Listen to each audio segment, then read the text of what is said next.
Desculpe-me se até agora não o cumprimentei. Mas meu pai informou-me somente hoje sobre o seu noivado. Desejo-lhe muitas felicidades. Nunca poderia imaginar que uma mocinha tão inocente poderia conquistar seu coração. Mas por quê? Ela não lhe agrada? Perguntou Gottfried, sentindo-se embaraçado. Ele foi o único a perceber que Gabriele ficou levemente pálida e que a colher em sua mão tilintou em virtude de um tremor nervoso. Não é isso. Pelo contrário, respondeu Arno, rindo. A senhorita Gisele é uma linda moça, um verdadeiro tipo de Margarida de gueto, com louras tranças e um típico olhar de olhos azuis. Eu a parabenizo pelo Fausto que ela fisgou. Mas sempre pensei que o Fausto Gottfried tivesse uma queda por uma beleza mais séria e clássica, do tipo de sua primeira esposa. Ao ouvir o nome de Gisele, Guido Cerati perguntou rapidamente a Arno. A noiva do Sr. Werenfels não é aquela moça maravilhosa que vimos na casa do juiz? Ela mesma. E podemos cumprimentar o nosso amigo por essa conquista, disse em tom alegre o conde Willibaldi. Mas como vocês dois foram parar ontem na casa do juiz? Eu precisava pedir-lhe para ver um caso urgente, respondeu Arno, e, na volta para cá, passamos lá. Enquanto eu conversava com o Sr. Lindner, a senhorita Gisele encantou tanto Cerati que ele ficou falando dela toda a viagem de volta para cá. Isso é para o seu conhecimento, Gottfried, concluiu ele, rindo. Werenfels ficou vermelho. Não conseguia suportar que falassem sobre a beleza de sua noiva em presença da condessa, para a qual cada palavra, cada elogio era uma facada no coração. Ninguém suspeitava do drama que acontecia em segredo. Ambos os condes espicaçavam o constrangimento de Gottfried, e o italiano agora se dirigia diretamente a ele. O senhor me permitiria um favor que gostaria de pedir à senhorita Gisele? O caso é o seguinte. Recebi uma encomenda para fazer uma imagem da Anunciação para o altar da igreja de Milão. Mas até hoje não consegui achar o modelo para o tipo de Madonna que imagino. Encontrei a encarnação do meu ideal na senhorita Gisele. Um rosto tão divino, eu somente encontrei nos quadros de Fra Angelico. O senhor me prestaria um enorme favor permitindo-me fazer o retrato dela, ou pelo menos um esboço de sua cabecinha. Por mais que não gostasse disso, Gottfried não podia negar, para não parecer ciumento, principalmente na presença da condessa. Mesmo sem isso, sua palidez crescente já o deixava muito preocupado e ele apressou-se em concordar. A conversa tomou novo rumo. Passaram a falar sobre o quadro encomendado e Guido, animado pela amabilidade que lhe prestavam, disse que consideraria seu trabalho inteiramente completo se com uma Madonna tão ideal, a cabeça de Tancredo servisse de modelo para o arcanjo.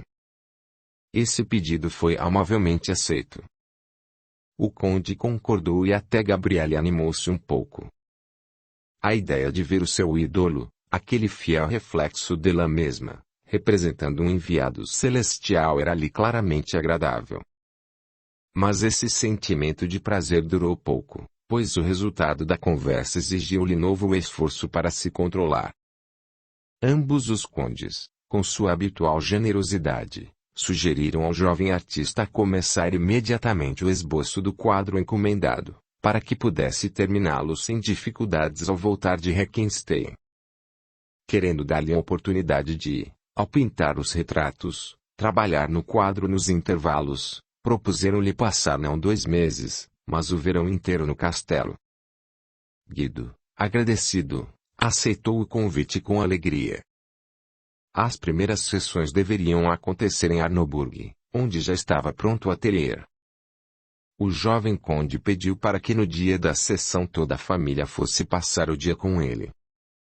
Isto significará que estaremos abusando de sua hospitalidade, Arno, observou a condessa. Não diga isso, condessa. Eu é que estou abusando de vossa condescendência por puro egoísmo. Estando em sua companhia, Ficarei no melhor de meu estado de espírito para posar, o que fará com que meu retrato saia melhor. Falando nisso, já que Tancredo e a Madonna devem também começar a posar de modelo depois de amanhã, então, minha cara Gabriele, concordaria em passar na casa da senhorita Gisele para apanhá-la. Mas, claro. Com muito prazer, respondeu a condessa com voz surda, baixando os olhos. A situação constrangedora e a preocupação disfarçada de Gottfried aumentavam a cada instante. A fatalidade das circunstâncias obrigava a condessa a ver Gisele e suportar a presença da noiva do homem que ela amava. Gottfried entendia o inferno que isso poderia provocar na alma ardente, tirânica e apaixonada daquela mulher. Ele queria encontrar qualquer oportunidade para atrapalhar as sessões. Tentava imaginar um pretexto para afastar Gisele e não provocar, com seu aparecimento, todas as más paixões de Gabriele, mas, por mais que quebrasse a cabeça, nenhuma ideia salvadora lhe vinha à mente. Com o coração apertado ele teve de submeter-se ao inevitável. No dia seguinte, Gottfried, na companhia de Cerati, foi à casa do juiz. O pintor quis ele próprio pedir a moça para servir de modelo. Gisele ficou vermelha e embaraçada com o inesperado pedido. Não sou digna de posar como a Santíssima Mãe de Deus. Mas se Gottfried permitir eu puder ser útil, então concordo, disse ela, levantando seus encantadores olhos azuis para o noivo. O Sr. Werenfels já deu permissão, disse alegremente Cerati, mas não poderei posar com nenhum dos meus vestidos, observou a moça. Isto também foi previsto. A senhora Heckenstein disse-me hoje de manhã que mandará a sua camareira costurar uma simples túnica branca de lã e um véu, que são necessários para mim. Para a senhorita Gisele só restará estar pronta amanhã às 11 horas. A condessa passará por aqui para apanhá-la e levá-la junto a Arnoburg.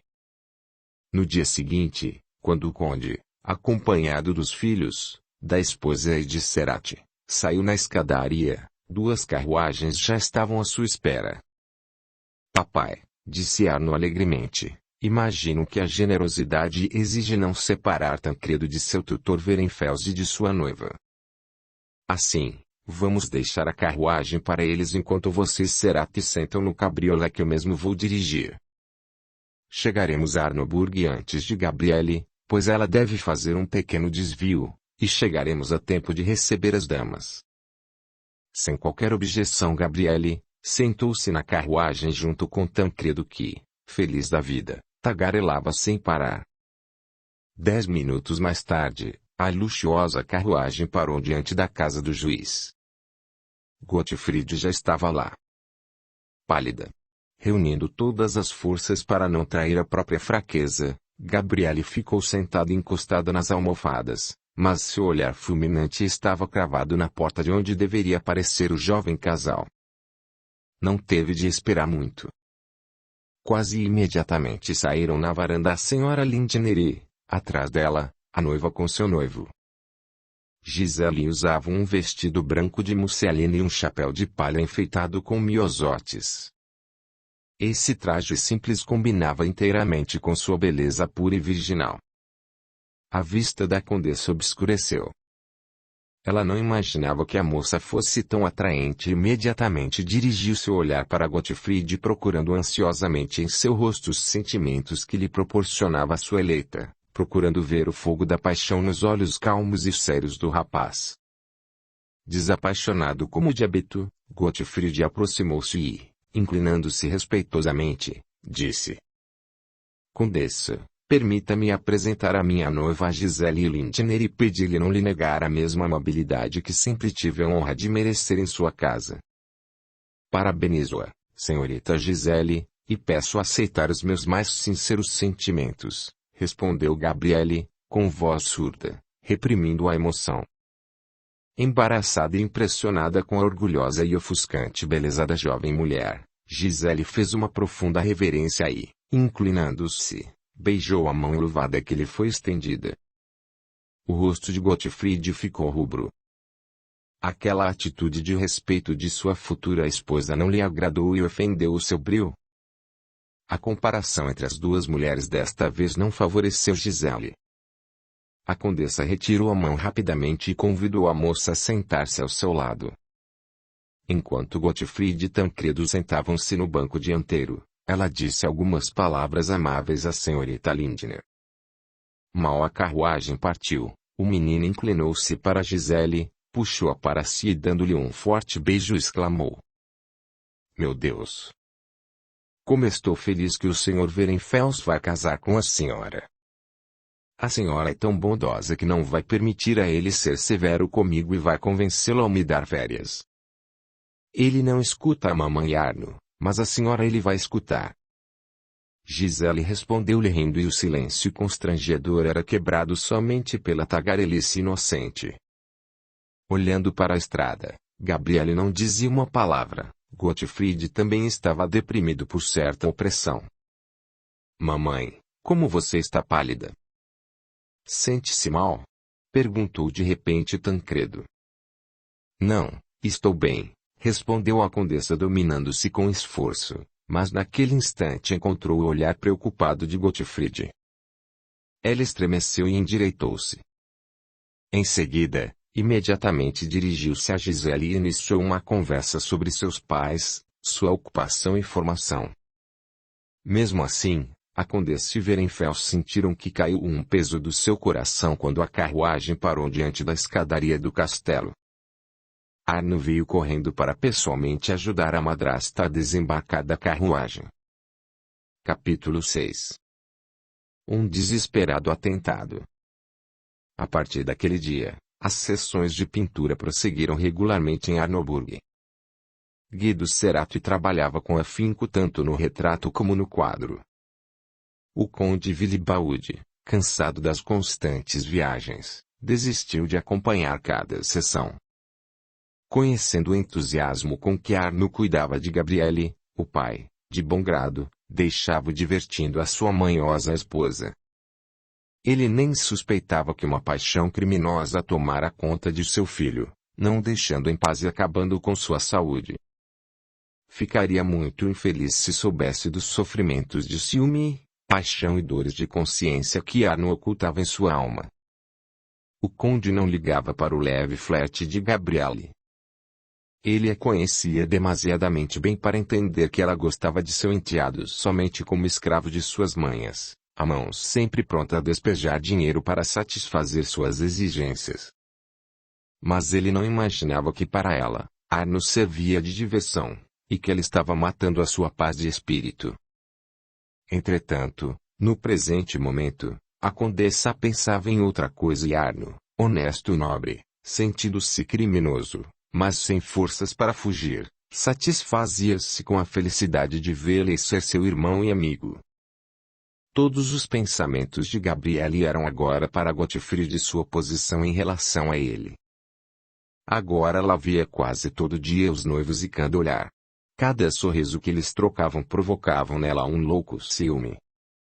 Gisele, na simplicidade de seus sentimentos, frequentemente fazia planos para o futuro e o simples tom carinhoso e familiar com que ela pronunciava o nome do noivo, Gottfried doía como uma facada no coração de Gabriele. Além dos torturantes ciúmes, o orgulho da condessa fazia passar por terríveis sofrimentos.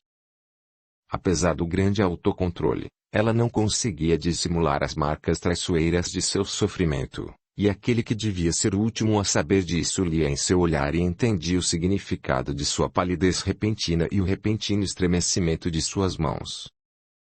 Tudo indicava que ele conhecia seu segredo. Sua reserva para com Gisele, o pesaroso embaraço ante o menor ato mais íntimo de inocente moça, e o cuidado para não dar nenhum motivo para ciúmes. Toda aquela preocupação de preservar os sentimentos dela, ofendiam o amor próprio de Gabriele, e ela já não aguentava o peso da humilhação. Ao ficar só em seus aposentos, a condessa tinha acessos de loucura impotente. Por horas inteiras ela andava pelo quarto e surdos gemidos rasgavam seu peito. Oh, se eu pudesse odiá-lo, aniquilá-lo, matá-lo ou morrer para não mais suportar esta compaixão, esta humilhante condescendência para minha fraqueza. Assim se passaram mais de 2 semanas. Certa vez, o almirante Videus convidou toda a família Requestem para passar o dia com ele. Festejava-se o aniversário de sua nora e como o baile poderia acabar muito tarde, o anfitrião propôs aos convidados passarem a noite em sua casa e voltarem para casa no dia seguinte após o desjejum. A condessa recusou-se definitivamente a ir àquela festa e, como estivesse pálida e não parecesse bem de saúde, seu marido não insistiu muito e ficou decidido que somente ele e Arno iriam à casa do almirante. Após sua partida, o dia transcorria demasiadamente enfadonho. Cerati estava trabalhando em Arnoburg e a condessa mandou dizer a Gottfried que se ele quisesse podia almoçar e passar a tarde com a sua noiva, pois a própria condessa iria fazer as refeições em seus aposentos e queria que Tancredo almoçasse com ela. Depois ela o enviaria à casa do juiz. O rapaz cumpriu as ordens, mas estava triste e pensativo. Uma tristeza indefinida apertava-lhe o peito e tirava-lhe o apetite. Ficou calado, respondia distraidamente à animada conversa de sua noiva e sentiu um alívio quando o criado trouxe Tancredo e ele, como tutor, misturou-se nas ruidosas brincadeiras das crianças. O sol já se punha quando Gottfried anunciou que estava na hora de ir para casa, pois Tancredo devia preparar as lições e ela própria tinha de escrever algumas cartas. Gisele acompanhou até o parque e Gottfried, ao voltar para o seu quarto, sentou-se imediatamente à escrivaninha, pois realmente precisava trabalhar num importante negócio para o conde. Neste ínterim, Tancredo pediu e recebeu autorização para ir dar um beijo na mãe. Uma quarto de hora após, o menino, pálido e em prantos, irrompeu no quarto, pulou no pescoço de Gottfried e, tremendo todo, apertou-se contra seu peito. O que aconteceu, Tancredo? Você se machucou? Não. Mas acho que minha mãe morreu, sussurrou o menino. O coração do rapaz estancou e um suor frio cobriu sua testa. Pare de falar bobagens. De onde você tirou essa ideia? Perguntou ele, levantando a cabeça de Tancredo e tentando ler em seus olhos cheios de lágrimas. A mamãe estava muito estranha hoje. Ela nem se vestiu para o almoço e não comeu nada. Depois, no boudoir, ela de repente começou a me beijar como nunca. Abraçou-me e lágrimas corriam de seus olhos. Depois ela me disse: Tancredo, se eu morrer, você não vai me esquecer? Quando crescer, você vai às vezes lembrar de sua pobre mamãe. Claro que comecei a chorar. Então ela enxugou as minhas lágrimas, sorriu e disse: Eu só estava brincando. Mas não conte a ninguém o que lhe disse. Esteja tranquilo, eu o verei como um bonito oficial, meu ídolo. Como ela sempre fala, concluiu o garoto com certo constrangimento. Mas onde está sua mamãe? Perguntou Gottfried, tremendo de impaciência. Não a encontro em lugar algum e por isso estou com medo. Quando vi os seus aposentos vazios, corri até a lavanderia, mas lá, além da estúpida Trina que passava roupa, não havia ninguém. Cecília e Gertrudes foram visitar Arnold, o jardineiro-chefe. Hoje ele comemora um batizado e mamãe deixou-as ficarem lá até às 11 horas. Trina me disse somente que mamãe foi para o jardim. Corri para procurá-la, mas não achei nem na gruta nem na piscina. No caminho encontrei o pequeno jardineiro Charlo que disse ter visto minha mãe na alameda que leva até a estufa. Mas não consegui entrar lá, pois a porta estava fechada e ninguém atendeu por mais que eu batesse nas janelas. Esse relato deixou Gottfried preocupado e, suspeitando de uma tentativa de suicídio, levantou-se e, beijando Tancredo, disse: Acalme-se, meu garoto, você se preocupa por pouco. Sua mãe deve estar em algum lugar do parque lendo ou passeando. Mas, para sua tranquilidade, vou dar uma olhada para ver onde ela está e durante a hora do chá você verá a sua mãe. Sente-se aqui, faça as suas lições e seja um bom menino. Ao sair da vista do garoto, o rapaz correu a toda a velocidade para a estufa. Ele praticamente não tinha dúvidas de que Gabriele resolvera acabar com a própria vida aspirando o ar sufocante das flores perfumadas. Se ela tivesse conseguido seu intento, seria uma enorme desgraça para ambos os condes e uma grande culpa moral recairia sobre ele. Chegando em alguns minutos até a estufa, ele empurrou a porta. Estava trancada. Ele bateu forte, mas nada se mexeu. As estufas de Requenstein, amplas e ricas, eram compostas de algumas edificações. Se a suspeita de Gottfried se confirmasse, então a condessa deveria estar na estufa das flores exóticas. Torturado pelo medo e pela impaciência, Werenfels empurrou a porta com o ombro e esta, cedendo à atlética pressão, abriu-se com um estalar de madeira. Na estufa das palmeiras e samambaias não havia ninguém. Na estufa seguinte, onde estavam laranjeiras em flor, rosas, magnólias e outras flores perfumadas, o ar estava extremamente sufocante. Todas as janelas estavam fechadas e a luz fraca do entardecer. Ele logo viu Gabriele. Semideitada numa cadeira de madeira, ela não se movia e seus olhos estavam fechados. Gottfried tocou suas mãos. Elas estavam úmidas e frias. A cabeça pendia sem vida e nos lábios não se notava nem a mínima respiração. Levantando a condessa nos braços, como a uma criança, Werenfels levou ao ar livre. Se ele chegar a tempo, o ar puro iria reanimá-la. Com torturante preocupação, o rapaz encostou o ouvido no peito dela. Parecia-lhe ouvir somente um leve bater do coração. Sem perder um minuto, ele resolveu levá-la ao castelo. É difícil descrever o que acontecia na alma de Gottfried a caminho do castelo. A certeza de que a condessa queria se suicidar por ele enchia seu coração de piedade, compaixão e, acima de tudo, de um inexplicável sentimento muito próximo do amor. Naquele instante, Gisele e todo o resto estavam esquecidos. Ele via e sentia somente a carga que levava em seus braços. As portas do terraço estavam escancaradas e não havia ninguém nos quartos. Isso possibilitava ao rapaz prestar socorro a Gabriele e, talvez, fazê-la voltar a si antes de chamar os criados e mandar buscar o médico. Colocando a condessa no sofá em seu boudoir, Gottfried abriu todas as janelas e acendeu a lâmpada. Em seguida pegou do toucador frascos com sais e vinagre e apanhou da cama um travesseiro para colocar sob a cabeça de Gabriele. Inicialmente todos os esforços foram inúteis. Debalde ele massageou com essências suas têmporas, mãos, fê-la cheirar sais e, em desespero, até sacudiu-a. Gabriele permaneceu imóvel. Tremendo como em febre, Gottfried passou a mão em sua testa. Teria mesmo morrido aquela ardente jovem mulher, linda como a psique adormecida? Seria ele o culpado dessa morte? Mas o que ele poderia fazer? Nada. Naquele instante apareceu uma cor quase imperceptível no pálido rosto da condessa. O rapaz estremeceu e apressou-se em colocar o ouvido em seu peito. Ele conseguiu ouvir o bater do coração, e uma leve respiração surgiu nos lábios dela. Gabriele, exclamou ele inclinando-se sobre ela.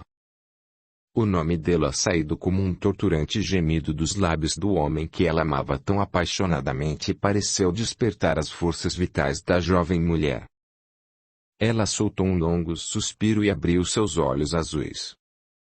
Ao ver Gottfried, uma luz de felicidade iluminou seu rosto pálido e apagou-se no mesmo momento. Gabriele. Gabriele, o que a senhora fez?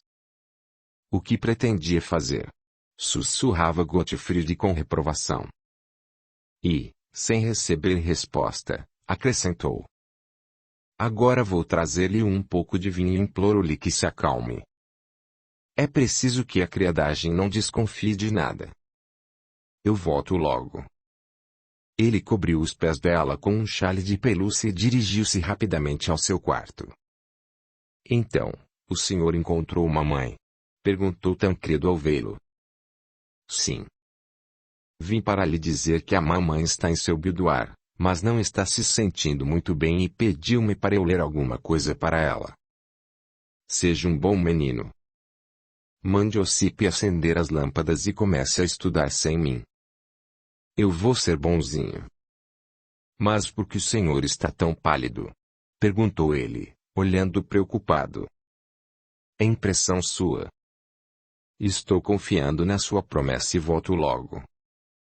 Gottfried passou rapidamente pelo refeitório, pegou do buffet meia taça de vinho e voltou a boudoir. Ninguém o viu, pois a maioria dos criados estava no batizado.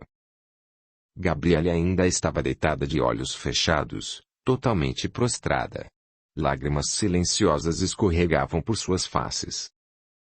Com indescritível emoção, Gottfried inclinou-se sobre ela. Aquelas lágrimas pareciam cair sobre o seu coração queimando como fogo. Sentia-se abatido, desarmado, e percebeu naquele instante que não era indiferente à situação, que para ele seria a suprema felicidade amar e chamar de minha aquela encantadora mulher. Sabia que lhe bastava somente estender a mão para se aproveitar da criminosa paixão dela, para obrigá-la a deixar aquela casa e segui-lo para onde ele quisesse. Mas novamente o impulso de honestidade venceu a tentação. O senso do dever exigia que ele superasse sua fraqueza e usasse de toda sua influência para colocar também Gabriele no caminho do dever, incutir-lhe forças para esquecer a infeliz paixão, e ser para aquela jovem mulher não um amante, mas seu médico espiritual. Condessa, beba o vinho que lhe dará forças, disse ele, levantando-a. Gabriele bebeu sem reclamar, mas seus dentes batiam no cristal da taça e um tremor nervoso agitava seu delicado corpo. Gottfried puxou uma cadeira para perto do sofá e, apertando nos seus lábios a mão de Gabriele, disse com tristeza: Estamos a sós e, aproveitando o momento para falar livremente, precisamos conversar sobre o segredo que pesa sobre nós. Já aconteceram coisas demais para ficarmos protelando isso e eu imploro-lhe que diga sinceramente. O que fez a senhora, uma mulher casada e mãe, tentar o suicídio? Quis pôr um fim à minha humilhação, sussurrou ela com voz embargada. Pode-se sentir humilhação somente diante do inimigo, mas nunca diante de um amigo inteiramente dedicado. Ou a senhora me considera um janota leviano, capaz de orgulhar-se de um amor malfadado que lhe incute involuntariamente e Deus é testemunha disso? Espero que ele me ajude a devolver à senhora a tranquilidade perdida, arrancar a amargura do seu orgulhoso coração. Compreendo o seu sofrimento, Gabriele, mas a senhora poderia perdoar como a um amigo que desejo ser, por ter lhe descoberto o seu segredo e do qual gostaria de duvidar.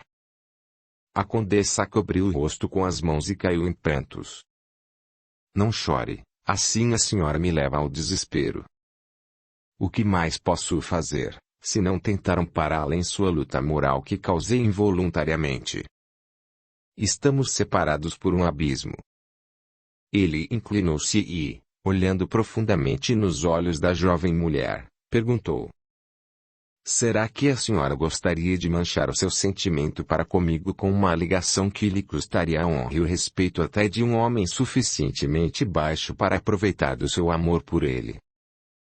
Creia, onde não há respeito não existe o verdadeiro amor. Possuí-la como legítima esposa, amá-la e ser amado com um sentimento indivisível deve ser a maior felicidade para aquele que o conseguiu.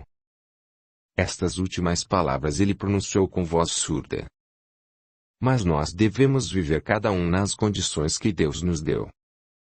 Gabriele levantou o corpo rapidamente, seus lábios tremiam e com voz cheia de amargura exclamou: Será que se pensa nas consequências quando se ama? Será que não se fica indiferente a todo o resto à sua volta? Eu confessaria sem medo o meu amor à pessoa que correspondesse à minha paixão. Mas, quando a tratam somente como objeto de compaixão, então não há outro remédio para curar o amor próprio, senão o suicídio. Engana-se, Gabriele. A verdadeira afeição é provada resistindo-se à tentação. É fácil deliciar-se quando não se carrega nenhuma responsabilidade, pois a maior parte da vergonha recai sobre o marido traído e a família. A mulher que serviu de brinquedo, arrasada moralmente, pode se afastar, abandonar quando se cansar dela, quando se apagar o fogo desta paixão momentânea. Sei que muitos me acharão insano. Mas tenho meu ponto de vista. Vou provar-lhe a minha profunda amizade e o respeito que tenho pela senhora, salvando-a de si própria, sem abusar de sua fraqueza. Sei que a senhora preferiria o meu amor e todas as fatídicas consequências destas duras palavras, mas chegará um momento em que a senhora me dará razão e ser-me-á grata. Gabriele ouvia estremecendo a cada palavra, como se levasse facadas. De repente, seus olhos acenderam-se. Está bem, exclamou ela com ardor. Não tenho a menor importância para o senhor e não vejo nenhum favor no fato de o senhor repelir aquilo que não deseja ter. Neste caso, pergunto-lhe: com que direito o senhor me arrancou dos braços da morte, que escolhi voluntariamente e que quase me libertou de toda esta vergonha e humilhação, desta infernal e maldita paixão antes que ela me leve a cometer um crime? Apertando as mãos no peito e tremendo de ira, ela prosseguiu. Houve momentos em que eu ficava imaginando como matar aquele que gostaria de odiar, mas estou fadada a amar. Ah, nesses pensamentos a minha sentença é a minha humilhação que pesa sobre mim e me mata. Aproveite agora sua vitória e despreze-me. Eu mereço isso. Sua voz falhou. Ela quis pular do sofá, mas não teve forças para isso. Assustado com sua atitude, Gottfried levantou-se. Gabriele, a senhora está deturpando o sentido das minhas palavras e não quer me entender. Percebo que não posso influenciá-la beneficamente e ser seu amigo. Como a minha presença a humilha e a rebaixa aos seus próprios olhos a ponto de cometer suicídio, só me resta livrá-la desta pesarosa testemunha de sua fraqueza. Em alguns dias sairei desta casa. E que Deus a guarde e ajude a ficar novamente tranquila e feliz. Adeus. Ele pegou a mão dela, beijou e voltou-se para sair, mas mal deu alguns passos quando Gabriele soltou um grito surdo, preocupado, sem saber o que fazer. Ele voltou novamente para perto do divã. Fique, Gottfried. Farei tudo o que disser, só não vá embora. Mais uma coisa, disse ela, apertando com a sua mãozinha quente a mão do rapaz. Jura que vai responder com sinceridade a minha pergunta? Prometo. Diga-me. O senhor me amaria se eu estivesse livre, se a honra e o dever não ficassem entre nós? O rosto de Gottfried enrubesceu instantaneamente. Por um momento o passado e o futuro desapareceram. Ele via somente o olhar úmido e encantador encarando-o com expressão de amor e torturante mágoa. Sim, Gabriele, se eu pudesse tê-la sem ruborizar e sem desonra como a minha legítima propriedade, eu a amaria com todas as forças do meu espírito. Com um sorriso de felicidade nos lábios, a condessa caiu no travesseiro e fechou os olhos. As faces coradas e a respiração uniforme tranquilizaram Werenfels e deram-lhe esperanças de que aquele malfadado acontecimento não teria más consequências. Ele puxou uma mesinha para perto do sofá, colocou sobre ela um sininho de modo que a condessa pudesse alcançá-lo e saiu. Sua cabeça queimava, agitada por muitos pensamentos ruins. Colocando Tancredo para dormir, após o chá, ele pretendia sair para o jardim para examinar a estufa e pensar numa desculpa se fosse necessário.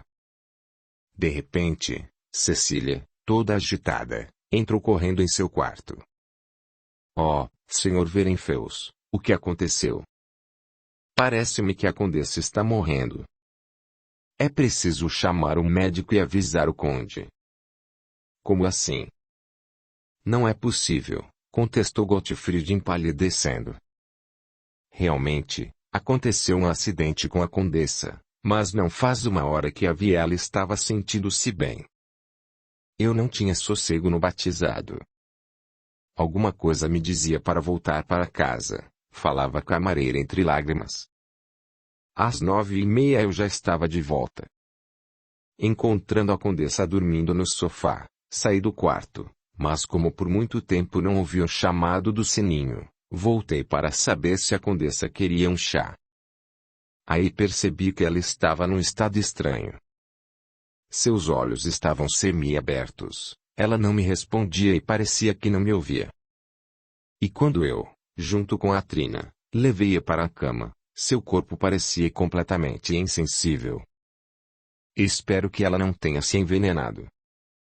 Temo isso há muito tempo. Mas, não. Ela ficou assim, provavelmente, pelo forte odor da estufa. Audiolivro realizado pelo canal Surya Chand Audiobook. Volte para ela enquanto envio um mensageiro a cavalo para chamar o conde e outro para o médico. Pelo amor de Deus, Sr. Verenfels, venha por um instante dar uma olhada na condessa.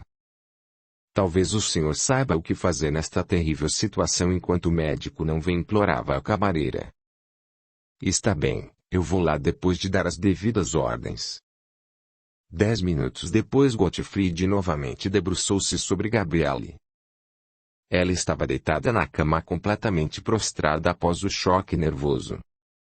Houve um momento em que ele próprio achou que ela estava morrendo e seu coração contraiu-se dolorosamente. O que fazer? Como ajudar? Condessa, pelo amor de Deus, diga o que sente, pronunciou ele com preocupação. Sua voz tinha força mágica e parecia tirar Gabriele da letargia. Suas pálpebras levantaram-se lentamente e com voz fraca, como um leve sopro, ela sussurrou. Não sinto nada, só fraqueza. Torturado pela preocupação e pelo medo, Gottfried saiu para o jardim e começou a andar para frente e para trás. Ele desejava que o médico e o conde chegassem rapidamente e, ao mesmo tempo, que Gabriele, em estado febril, não revelasse o seu infeliz segredo. Que complicação terrível! Ele foi à estufa e examinou a porta quebrada. Para sua grande surpresa ele notou que ela estava trancada por fora, provavelmente pelo jardineiro, que nem desconfiou que a condessa se encontrava lá. Essa circunstância poderia servir para explicar o acontecido. Em sua impaciência, Gottfried foi aguardar o médico e os condes no quintal e logo viu um cavalheiro que corria a toda num cavalo coberto de espuma. Era Arno, pálido e ofegante pela corrida. Então, ela está viva? Perguntou ele, pulando do cavalo. Diga, pelo amor de Deus, Gottfried. Vejo pelo seu rosto que aconteceu algo terrível. Em poucas palavras e tentando o quanto possível ater-se à verdade, Verenfels contou que a condessa fora à estufa e ficara trancada lá provavelmente por algum dos jardineiros, naturalmente sem qualquer intenção. Contou também que quando Tancredo voltara da casa do juiz, fora procurar a mãe e não conseguira achá-la em lugar algum. Então ele, Gottfried, temendo que algo tivesse acontecido, fora ao jardim e passando perto da estufa parecera-lhe ouvir um fraco gemido. Então ele arrombara a porta e achara a jovem mulher desmaiada. Mas, como ela logo voltara a si, ele não imaginara que isso teria sérias consequências.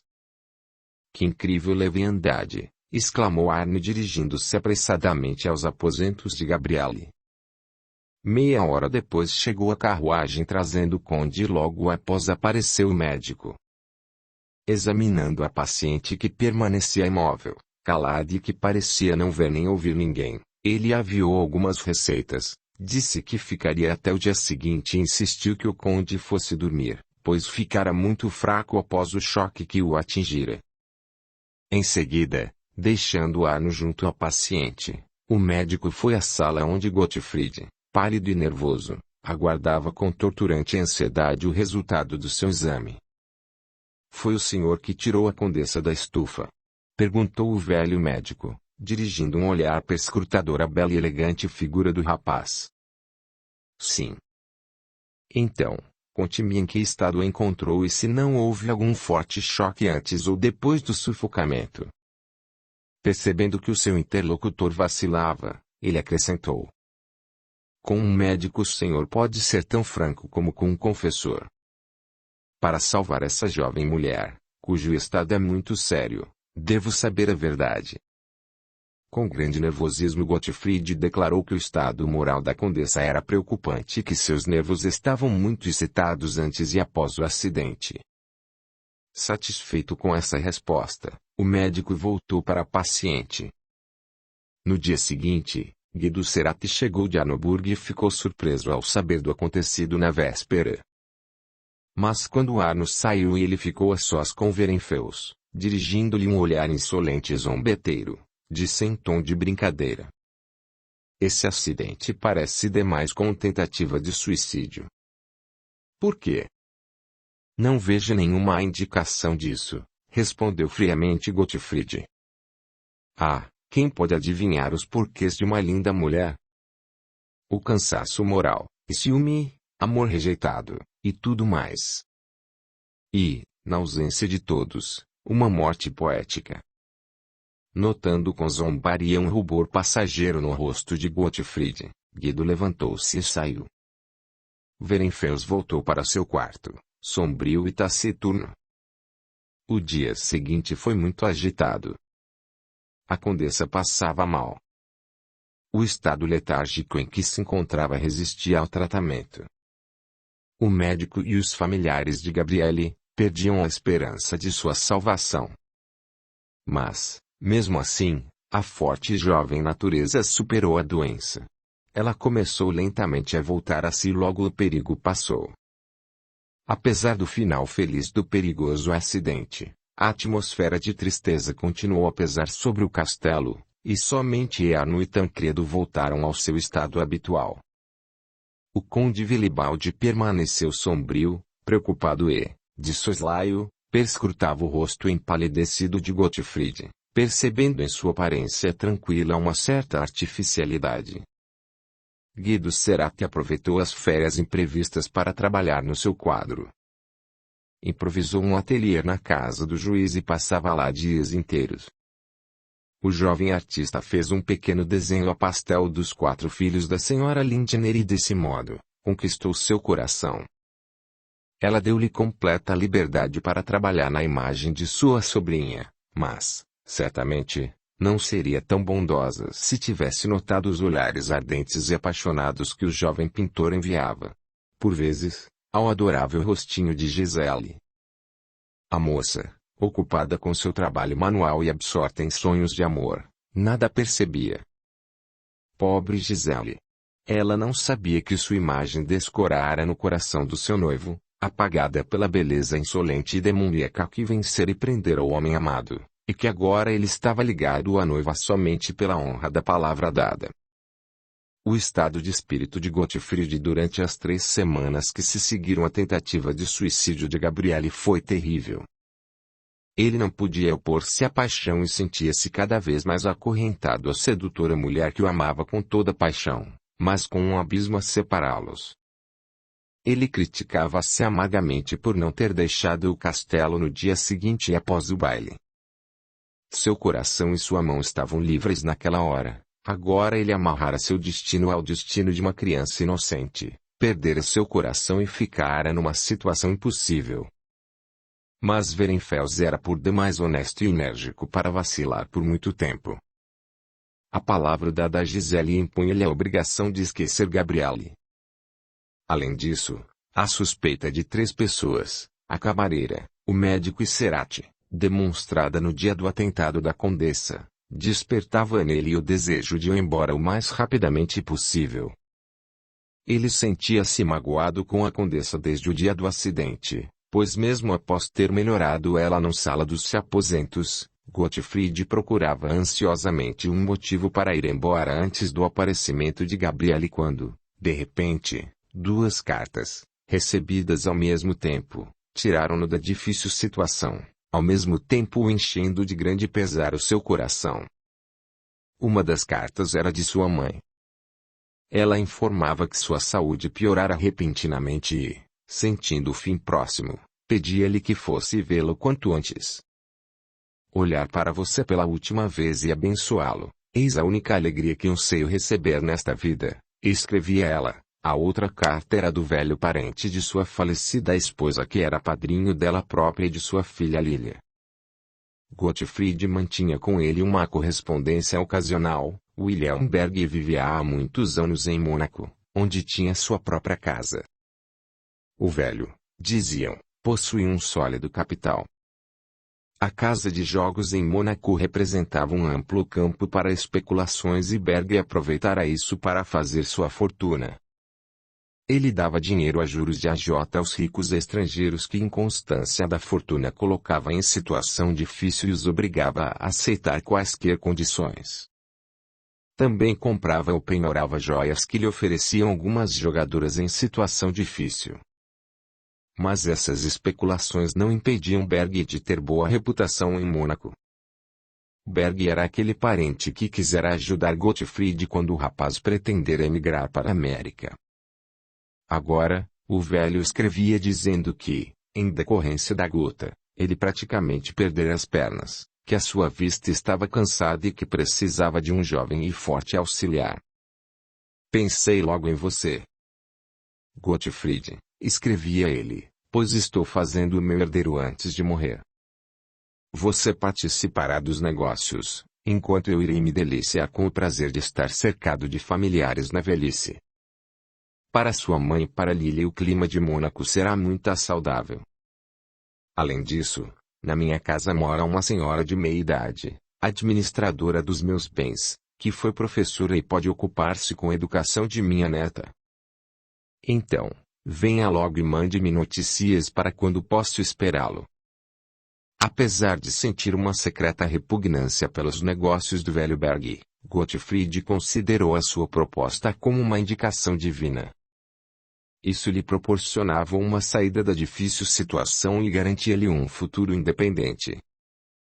Então, Werenfels decidiu que, se a sua pobre mãe morresse, iria morar em Mônaco com Giselle e Lilia, e o resto arranjaria depois. Sem perder tempo ele foi ter com o conde e pediu-lhe autorização para, naquela mesma noite, viajar para ver a mãe moribunda e mostrou-lhe a carta. O conde concordou sem problemas e somente perguntou quando ele pretendia voltar. Não sei ao certo, pois ainda devo visitar um velho parente em Mônaco que está me fazendo seu herdeiro. Espero que isso não lhe traga nenhum problema, pois Tancredo está bem preparado para a escola militar. Para orientá-lo até a minha volta posso recomendar uma ótima pessoa, candidato a teólogo. Ele é irmão do meu professor de escola. Muito bem, então fique por lá o tempo que desejar. O contrato de Petris termina somente em 1º de outubro. Tancredo ficou muito surpreso ao saber da viagem de Gottfried. Mas a ideia de trocar o seu severo comandante por um tímido e bondoso candidato sorria-lhe. Ele ajudou Werenfels a fazer as malas e, num gesto de amizade, presenteou-o com um retrato seu em miniatura que trouxe dos aposentos do pai. Isto é para que não esqueça de mim, disse ele maliciosamente. Gottfried sorriu e aceitou o presente. Tive tanto trabalho com você que nunca iria esquecê-lo. Mas mostrarei seu retrato a Lilia, que agora fez 3 anos, e vou contar-lhe que terrível garoto eu eduquei. Ah, não, exclamou Tancredo, com insatisfação. O passado deve ficar entre nós. Por favor, não fale mal de mim e a sua filha. O que acontecerá se ela lembrar disso quando crescermos? Achando aquela fatuidade precoce muito engraçada, Gottfried prometeu ficar calado. Na noite do mesmo dia, Arno foi ver sua madrasta para ler alguma coisa para ela como o fazia habitualmente quando, de repente, lembrou da novidade do dia. Interrompendo a leitura, ele contou que Gottfried estava indo embora e pedira que Arno lhe transmitisse os seus respeitos e desejo de rápida recuperação. Para a felicidade de Gabriele, a sombra do escuro abajur escondia suas feições, caso contrário, Arno ficaria assustado com a sua repentina palidez. Quanto tempo ele vai ficar fora? Perguntou ela com voz indecisa. Penso que não retornará antes de outubro, respondeu calmamente o jovem conde. Sua pobre mãe está morte, mas isso pode demorar. Também precisa ir a Mônaco tratar de outro compromisso, concluiu o rapaz e prosseguiu a leitura. Gabriele nada ouvia, totalmente absorta pelo pensamento de que não veria Gottfried durante alguns meses. Quando viaja a Verenfels? Perguntou de repente. Hoje à noite, para tomar o trem das 5 horas da manhã. A jovem mulher nada respondeu, mas, pouco depois, alegando cansaço, dispensou Arno. Sentia a necessidade de ficar sozinha. Toda a sua paixão por Gottfried despertou com força redobrada e a longa separação por vir levava ao desespero.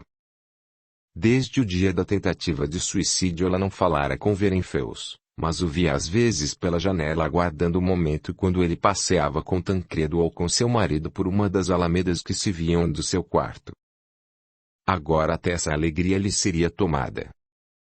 Ele iria embora sem ouvir a sua palavra de despedida. Será que voltaria? Este motivo não estaria acobertando a sua fuga? A jovem mulher andava pelo quarto com crescente preocupação, até que o relógio batendo às 12 horas, tirou-a dos próprios pensamentos. Com o rosto em fogo, Gabriele foi até a janela e encostou no vidro a sua testa febril.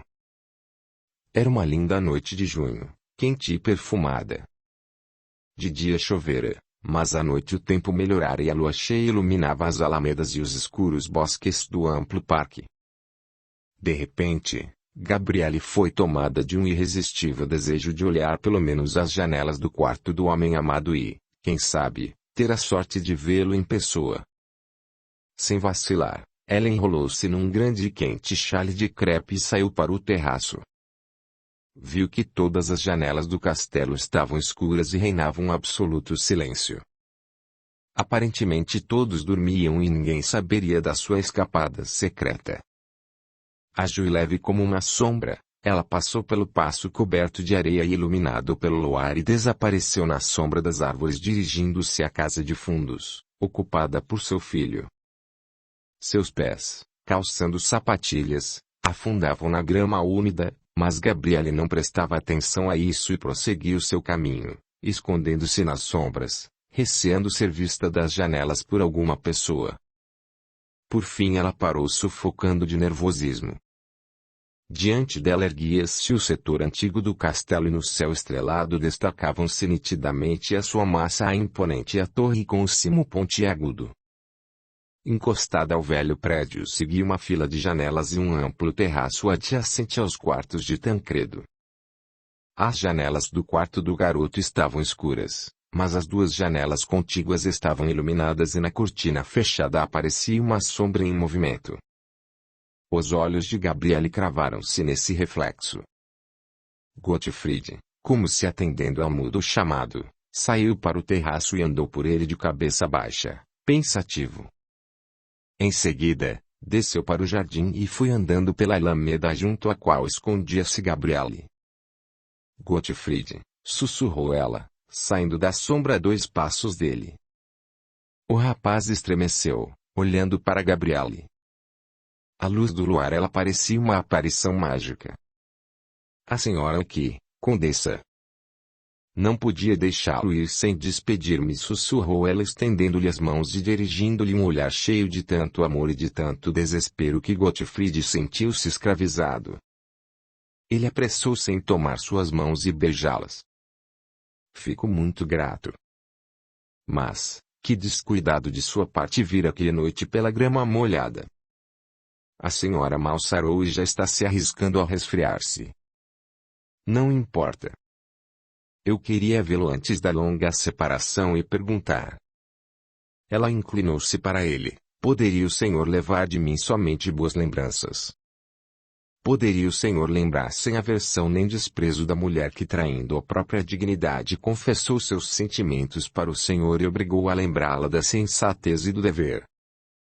As lágrimas impediram-na de prosseguir. O que está dizendo, Gabriele?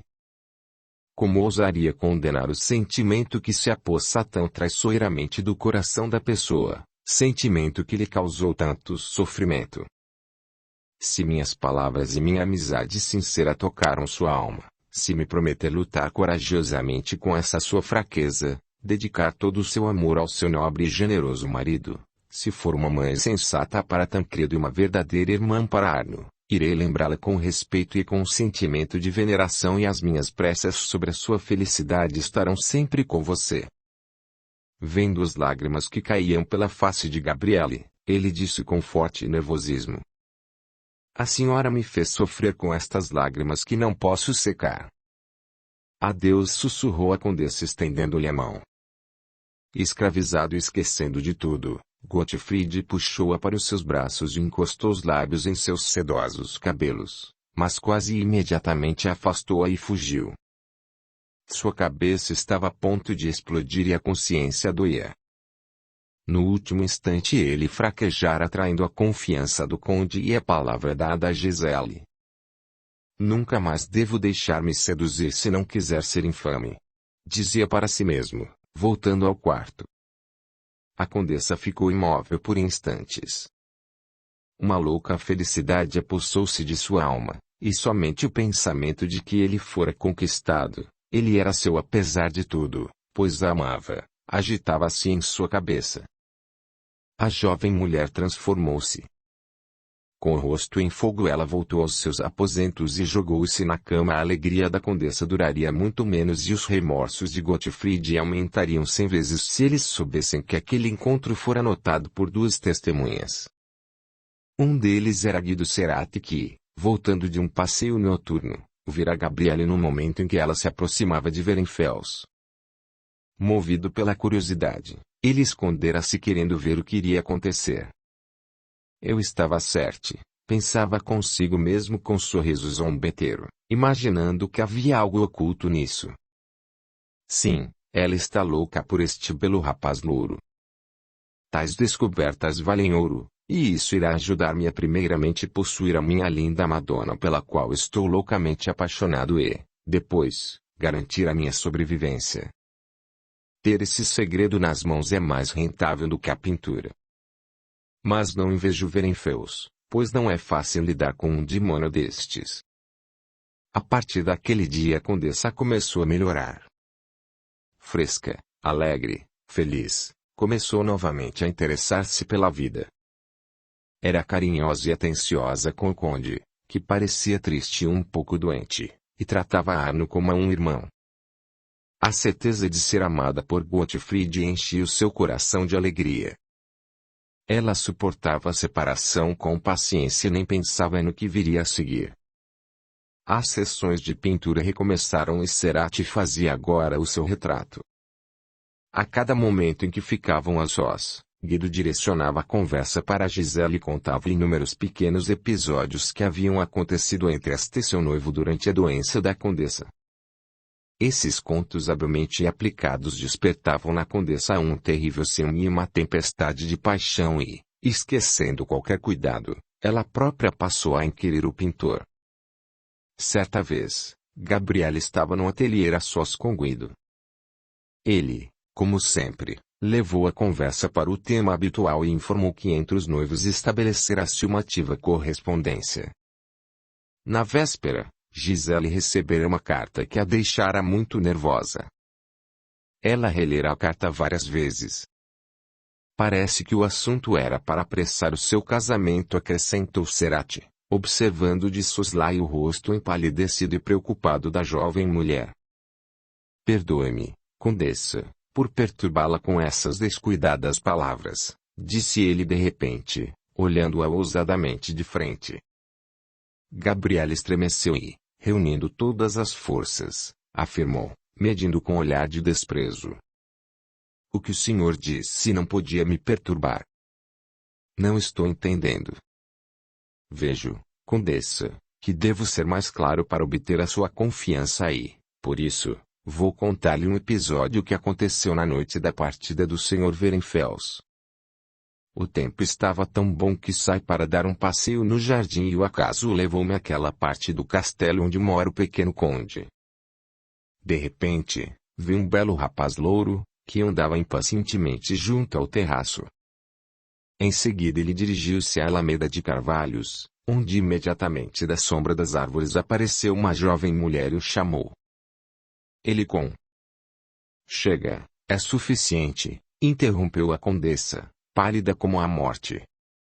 Estou entendendo. O senhor estava espionando e quer que lhe paguemos pelo silêncio. Quanto o senhor quer? O pintor sorriu zombeteiramente. Não se irrite, condessa.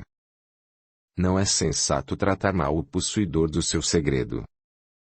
Quero fazer com a senhora um acordo amigável. Quanto o senhor quer? Eu lhe direi quando esclarecer todas as circunstâncias. A senhora ama um homem que corresponde ao seu amor, mas é extremamente correto para aproveitar a felicidade proibida. Além disso, esse homem está noivo e nunca vai largar aquela a quem deu a sua palavra. Mas eu posso acabar com esse compromisso e fazê-la indigna e infiel o suficiente para que o sensível e rapaz não case com ela. Se, em seguida, a senhora enviuvar, nada irá atrapalhar seu casamento com o homem que ama. E, se, para a consumação destes felizes acasos, o conde Arno morrer em duelo, por exemplo, com Dom Ramos de Moreira, a enorme fortuna dos Arnoburg passará para o seu filho e permitir-lhe recompensar regiamente o seu amigo que provocará esses felizes acasos e arranjará a sua felicidade. Sou pobre e devo pensar no meu futuro. Por isso peço-lhe 10.000 francos pelo silêncio e 15.000 para fazer a infidelidade da senhorita Gisele. O preço pela sua viuvez e pela herança do jovem conde nós acertaremos quando chegar o momento. Gabriele ouvia tudo estupefata de terror e indignação. Sentia-se como que enredada numa teia e nas mãos daquele cínico e corrupto. O senhor ousa me propor uma série de crimes. Não quero que Arno morra, nunca murmurou ela de repente com voz surda. Condessa, estou lhe propondo uma saída da insuportável situação. Riqueza e a felicidade no futuro, graças a felizes acasos pelos quais ninguém poderá condená-la. A senhora se arrependerá dessa indecisão quando já for muito tarde. Eis a carta de Weirenfels que prova a veracidade das minhas palavras. Ele retirou do bolso um papel dobrado, colocou no colo da jovem mulher e voltou a pegar o pincel. Tremendo, como em febre, Gabriele jogou-se no espaldar da poltrona e convulsivamente amassava com a mão a carta de Weirenfels. Um inferno de ciúme e paixão fervia em seu peito. Ela endireitou-se, impetuosamente abriu a carta e começou a ler. Querida Gisele. As letras pulavam e misturavam-se aos seus olhos enevoados. Passaram-se alguns minutos antes que ela estivesse em condições de prosseguir a leitura. Sob a influência dos remorsos ocultos, o rapaz estava mais carinhoso e mais propenso a expor seus sentimentos do que o faria sem essa motivação. Em frases sentimentais ele contava sobre o mau estado de saúde de sua mãe e enviava-lhe a bênção e o beijo da moribunda para sua futura nora. Depois, ele escrevia: Estou triste, algo me pesa e me preocupa e pergunto-me, por vezes, se sou digno de você, Gisele, e se conseguirei fazê-la tão feliz quanto merece. Mas, afasto estes pensamentos, sabendo como é profundo o seu amor por mim. Quando se tornar a companheira de minha vida, o olhar inocente dos seus olhos azuis, límpidos como o céu, afastará os negros pensamentos deste demônio que me atormenta. Por isso quero apressar o quanto possível nosso casamento. Sei que o seu amor me trará tranquilidade e felicidade. Gabriele dobrou o papel com mão trêmula. Fechando o rosto sombriamente, ela empalidecia e enrubescia. Havia entendido o sentido oculto daquelas linhas. O demônio que tirava a tranquilidade de Gottfried era a sua paixão por ela. Na união com Gisele ele queria encontrar a salvação e a felicidade. Aquela simples e limitada mulher possuiria aquilo que considerava como sua propriedade. Não, nunca. É preciso separá-los, de qualquer modo abrir um abismo entre eles, pensava consigo mesma, empalidecendo, e um fogo sombrio brilhava em seus olhos. Ela não percebeu o olhar zombeteiro e perscrutador com que o pintor acompanhava a sua luta moral e o sorriso de satisfação com que ele voltou-se, encerrando as suas observações. Um ciúme impotente devorava-a. O demônio sedutor despertara os nefastos sentimentos que se ocultavam nela e estender as suas garras para capturá-la e transformar a leviana e ardente mulher numa criminosa comparsa de um malfeitor. Permanecendo surda a voz do seu anjo da guarda que lhe gritava. Controle-se, ela correu para o italiano e sussurrou. Pagarei pelo seu silêncio. E, se o senhor separar Gisele Gottfried, vou recompensá-lo acima de suas expectativas. Capítulo 7. A força do mal. Como é justo que o primeiro passo para fora do caminho correto costuma ser um passo fatídico que frequentemente conduz à morte, ele sempre fornece uma forte arma ao acaso fatal que nos vigia na forma de uma pessoa que procura seus interesses no pecado e na desgraça do próximo. Arrebatada pela louca paixão, Gabriele arriscou-se a ir a um encontro noturno com Gottfried e esse desrespeito ao dever de uma mulher honesta jogou-a nas mãos de Cerati, que usava o seu amor proibido como instrumento para arruiná-la. Por mais que fosse leviana e apaixonada, ela nunca tentaria contra a vida do marido de Arno mesmo que fosse para casar com Werenfels. Apesar do cego ciúme, esse pensamento deixava-a horrorizada e incutia-lhe um sentimento de repugnância misturada com medo em relação ao italiano, que ela devia disfarçar, sabendo que se encontrava em seu poder. Guido Cerati era um homem perigoso. Sob a sua agradável, respeitosa e humilde aparência ocultava-se um espírito pérfido, esperto e depravado. Além da esperteza e da energia com que a natureza o presenteara, o acaso pôs em suas mãos uma terrível e secreta arma com que ele contava para cumprir as promessas feitas a Gabriele.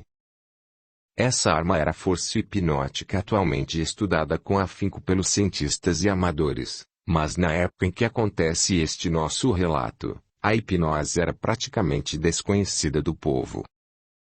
Alguns anos antes Cerati acompanhara em viagem para a Índia um velho fidalgo italiano que o convidara na qualidade de secretário e pintor para compor um grande álbum de tipos indianos, monumentos notáveis e outros objetos interessantes. Durante essa viagem, Guido tivera a oportunidade de prestar um favor a um velho indiano e, em agradecimento, iniciar-o achando-o capacitado para isso nessa ciência que oferece esse poder. O rapaz conseguira, de forma surpreendente, aproveitar as aulas e por várias vezes submeter a sua vontade e a seus interesses as pessoas com quem tratava. Agora ele pretendia utilizar essa estranha força que cai como chumbo na capacidade mental da pessoa e a submete à vontade alheia. Esse poder é ainda mais perigoso pelo fato de que nenhum dos sentidos do homem, animal ou vegetal, consegue resistir-lhe. Esse poder secreto é capaz de incutir tanto o bem como o mal e cada pessoa se sujeita a ele desde que sejam empregados os meios correspondentes à sua natureza.